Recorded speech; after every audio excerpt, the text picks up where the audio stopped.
everybody. I hope you're doing well. Welcome to Resistance Live. It's the 14th of November, 2024, or as well as can be expected. I'm ECM. I have a new haircut. First time I got my haircut in like a year. Welcome. Okay. So we have more kind of horrifying appointments to talk about today, including one that, I think spun everybody out. But I have a few words of warning about this one from a number of different fronts. And so we're going to talk about that. And we're going to talk about some very amusing Schadenfreude stuff from this morning. And we will move through this as best we can. All right. First things first, I'm ECM. Today for our visually challenged viewers, I am wearing a black cashmere sweater. It's kind of like boat necked. My hair is down. I have bangs now. Very exciting. And I am a pink skinned, green eyed, dirty blonde haired woman. I'm sitting in front of an oak cabinet and a plant in my office. And I'm coming to you as always from occupied Muncie, Lenape, and Mohican land. Okay. First things first. Yesterday, Matt Gaetz was identified as Trump's nominee for the attorney general position. And you all know that I've had my eyes on Matt Gaetz and his criminal conduct for like literally years now. In fact, this morning I rebooted on both Threads and Blue Sky a piece that I wrote about him that's 3.5 years old now, from when the kind of origins of this investigation into his alleged child sexual assault and child sex trafficking allegations came to light. The truly bonkers thing about this nomination, because I'm going to remind you all that Matthew Whitaker was the person who had been signaled for the role earlier in the week, is that apparently it came together on Trump's plane in a matter of like 30 minutes with Matt Gaetz sitting down and speaking to Donald Trump about wanting the role. Now, why did Matt Gaetz want the role of Attorney General? Well, it turns out that 2 days from yesterday, so tomorrow, a report was supposed to drop from the House Ethics Committee about their investigation into Matt Gaetz arising out of this course of conduct. And one of the things that folks need to be aware of is that investigation continued under the House GOP because the allegations were so serious and so grave, and also because Matt Gaetz was the person who instigated the ejection of Kevin McCarthy from the role of Speaker of the House because he was mad that McCarthy wouldn't stop this ethics investigation. So it's safe to assume that whatever is contained in this ethics investigation of report that was supposed to drop tomorrow, still could be leaked, would have been incredibly damning to Matt Gaetz. All right.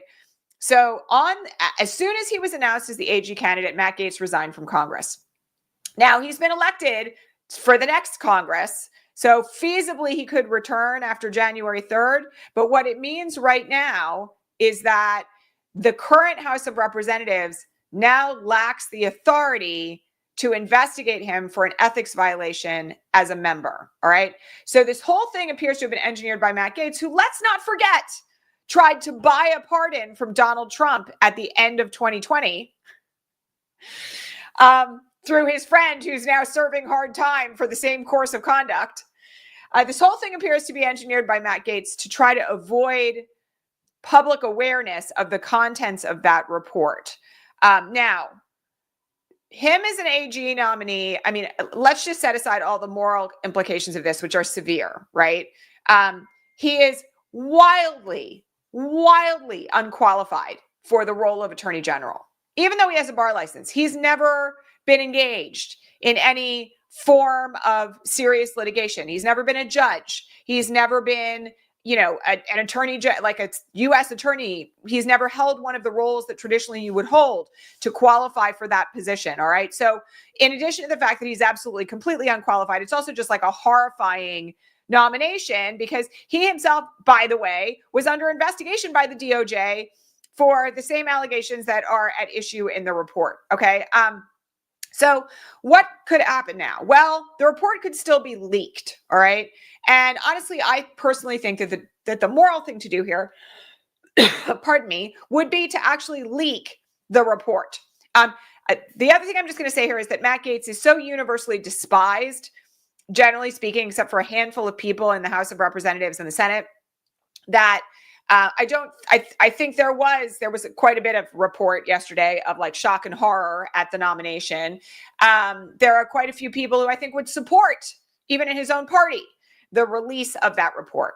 So one of the things that I just want people to be aware of, okay, is that Matt Gaetz is not going to be the easiest candidate to confirm. All right. Now, there are a lot of people out here this morning who are saying that people will fall in line, that the GOP has control of the Senate and they will fall in line for the nomination.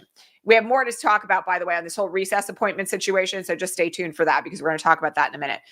But one of the things that people should be aware of here is that in addition to the fact that he isn't generally liked, if his nomination doesn't pass muster, we have other things to be concerned about here. And there are a lot of people, especially experts on authoritarianism, who are warning that sometimes the big blustery nomination that fails, or the big blustery government appointment that fails, is actually designed to hide the worst version from a fascism standpoint that could be coming next.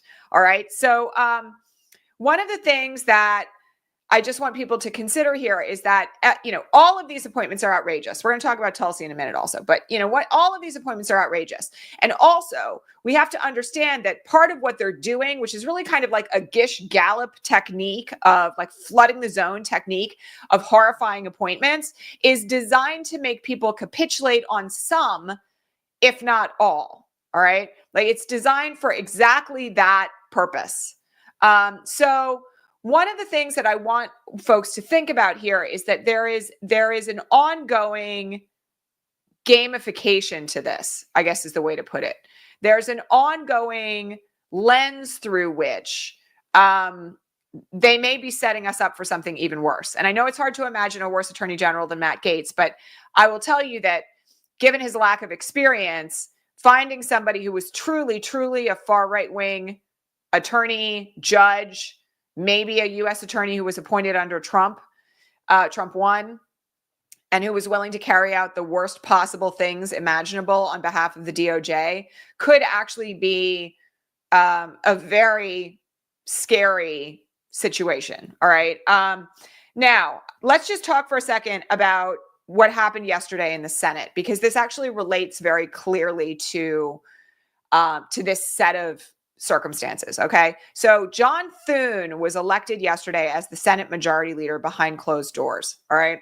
And he was not Trump's preferred Senate Majority Leader. That was Rick Scott. Rick Scott went down in a flaming pile of garbage on the first vote. One of the things that's kind of strange about this is that it's pretty clear that the Senate GOP, at least behind closed doors, when the votes aren't public, has a substantial number of folks in it who are what we would refer to, even though they're kind of like all in bed together, as more traditional Republicans. All right. Thune is a much more traditional Republican choice. Okay. And word has it the people inside the Trump campaign aren't thrilled about it. Thune immediately came out and said that they would proceed with the normal confirmation process, which was up in the air, all right? Because Trump and Musk have been pushing for like recess appointments. So just so everybody understands how that would work, okay? We're not talking about recess appointments during like the Christmas holiday, all right? Because the Senate is still under the control of the Democrats until the new Senate is sworn in January. What they're suggesting is that the Senate Majority Leader, aka John Thune, put the Senate in an unscheduled recess so that Trump's appointments can be pushed through without the traditional confirmation process. Thune said yesterday that they weren't going to do that there was going to be a normal confirmation process for Trump's appointees and they would be vetted. Now, whether or not that sticks is is a big question, okay?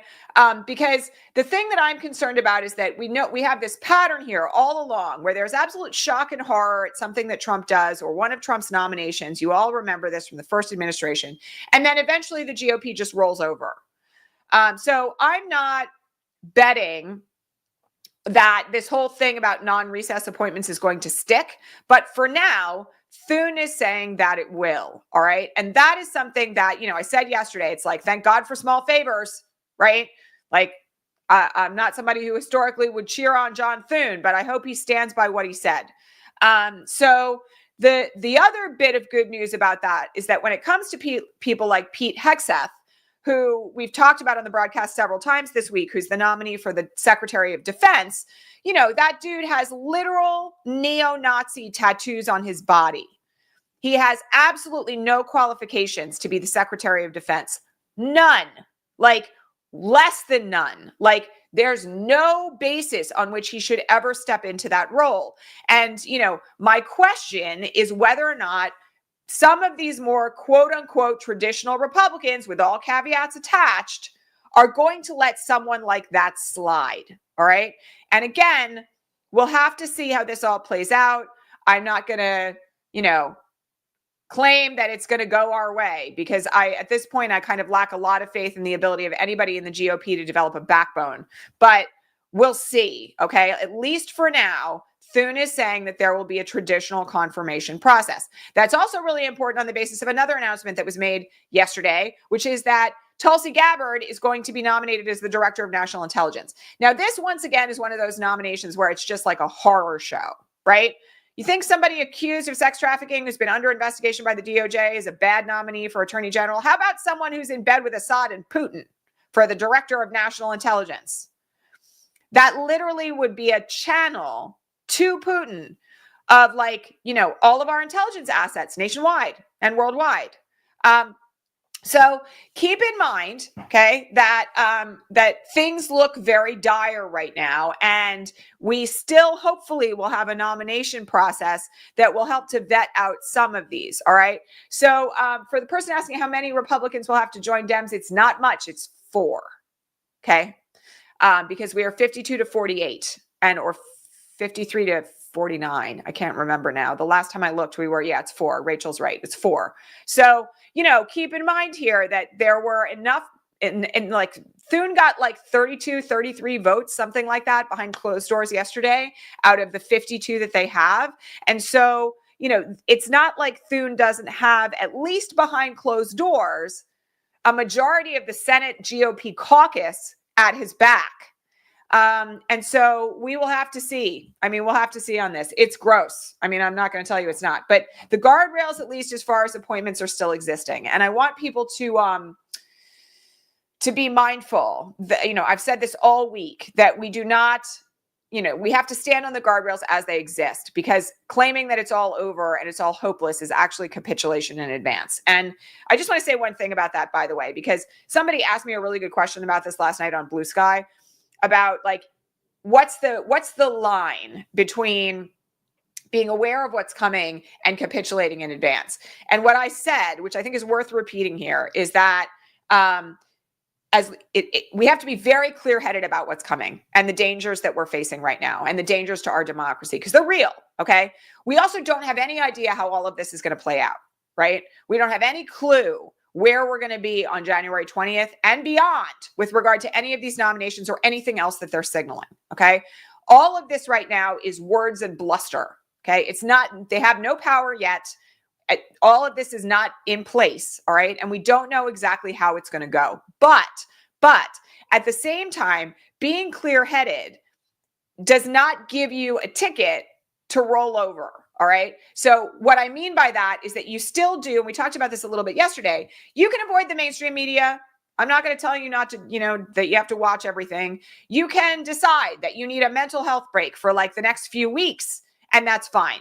But as I said yesterday, you cannot check out completely. All right. Because checking out completely and rolling over and saying it's all hopeless, it's done, is a form of capitulation. All right. And I'm not suggesting that people who are, like disabled or who have health crises or who are taking care of children are rolling over to fascism by engaging in the things that they need to do to engage in self-care and to care for your loved ones. That's not what I'm suggesting. What I am suggesting is that fatalism is deadly in a moment like this. All right.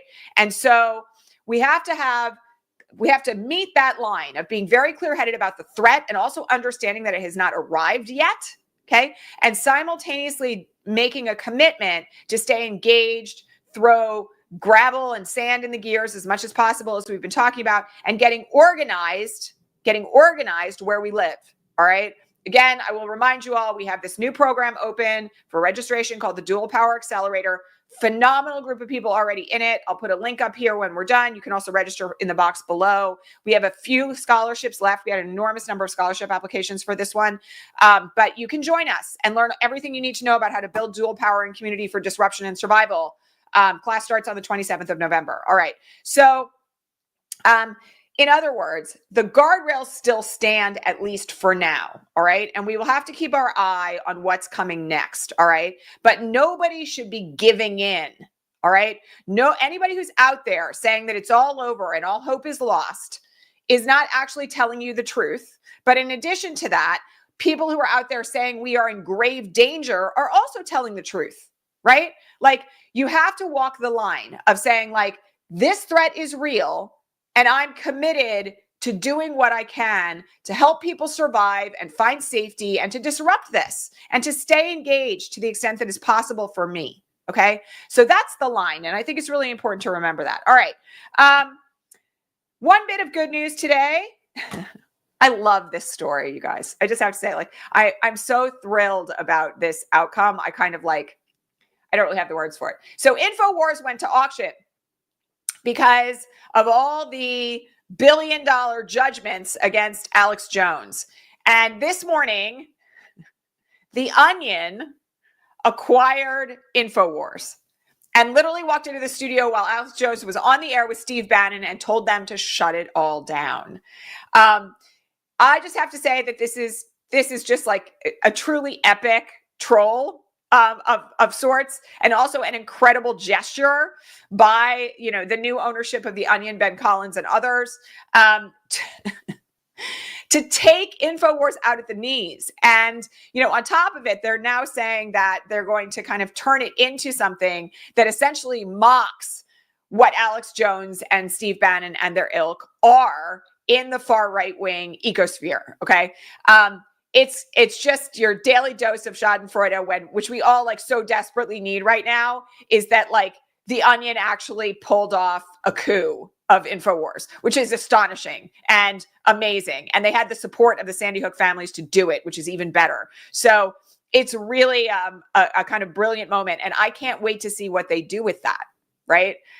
Because they've got a hold of, all the assets of Infowars now, the recording studio, the website, all of their, and they've apparently hired like a whole bunch of really great satirists to kind of like take it over and turn it into something that will make an absolute mockery of the far right-wing media ecosphere. It's brilliant. Brilliant. And so like, I'm truly pleased about that this morning. And I think we all needed a little bit of a moment to laugh and celebrate. And so I'm grateful to Ben Collins and his colleagues for giving us that. All right. We had a question this morning about deportation. And, I have been getting an increasing number of questions on the Patreon feed. Reminder, if you want to ask me questions, you can join at the link below. I've had an increasing number of questions about like, what should people do if they're worried about being deported? And, the best advice that I can give you, and really the only advice that I can give you, is to talk to an immigration lawyer. Because, and there's plenty of free, by the way, immigration legal services available out there. All right. Particularly in border states. All right. You can start with RIESIS. But, there's an enormous number of immigration lawyers working for NGOs and doing incredible work for almost no money. And that's the best route to take. Now, some of the people on the question feed were concerned because they have documented relatives who came to the country from Latin America, Mexico, and they're concerned about denaturalization. Nobody knows how this is going to play out. All right. Nobody knows how exactly it is that they are planning to target people for deportation. But consulting with a lawyer is the first best step. Okay. And, the other thing I will say about this is that, there are already conversations happening in circles that I know of where people are making plans for what to do in the event that like ICE shows up at your door. Okay. Reminder, you do not have to open the door. All right. Again, nobody's allowed to enter your home without a lawful warrant to do so. Okay. But all that said, seeking out a lawyer is the best first step. And that is my recommendation to everyone, whether you are a naturalized citizen, whether you are undocumented, whether you are a DACA recipient, please talk to lawyers, okay, who know what they're talking about. And think through a plan, right? That's the other thing that folks have said all along, right? And also, you don't talk to anybody through the door. Yes, Faye, you don't have to, you're not under any obligation to talk to anybody. You have a right to remain silent. What I want to remind people here is that safety plans work. The folks that I've known in my own circles at various moments in my life who are undocumented have their own safety plans within their families. And so, I would like to encourage people to think about that as well. And, seek out support from immigration rights organizations, please. Okay. It's really important that you do so if you're concerned about this. And somebody also asked me a question this morning of like, how do we protect our trans sibs? Well, let me just say this. As with everything else that we've talked about since the election here, localized organizing in your community to protect vulnerable people is the best thing you can do right now. All right.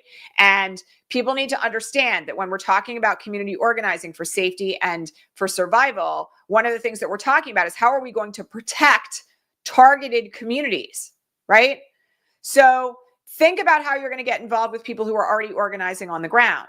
Think about getting involved in the organizations that already do that sort of work where you live. Get involved with your local LGBTQ community center, okay? Get involved with your local immigration rights advocacy organization or organizations that are supporting migrant labor and migrants generally, right? There's so many ways to get involved to support protection and safety, all right? And, this is going to be unfortunately, a very individualized and localized question because we do not know how all of this is going to play out. All right. We just don't. All right. Last comment, a question for the day was, I need some advice on how to pull myself out of this black hole, which I completely understand. All right. We've actually spent a fair amount of time discussing topics around this issue over this week on the broadcast. And, look, I have said, as I said yesterday, that part of the issue right now is that the trauma of what we are experiencing and the anticipation of what's to come, because it's not real yet, right? I have to keep reminding everybody this, like, you're safe in your home, I hope, right? You're safe in your own community, I hope, okay? You hopefully have zones of safety in your own life where you know that you are okay. Sink into those right now. He's not in office yet. Again, like everything that's happening is just words. All right. But I have to also just say this. If your own personal trauma profile is being activated to the point where like you're experiencing symptoms of clinical depression, please reach out for help. And there's a lot of organizations that can provide you with help for free or at a very low cost. All right. Do not avoid the opportunity to seek out help if you need it. All right.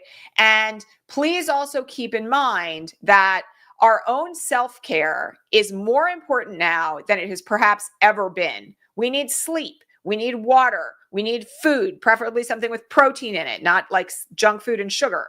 You need an opportunity to get outside if you are able to do that. Breathe some fresh air, turn off all your devices and get in touch with nature. You need community. You need people who love you and who you can talk to in your regular daily life.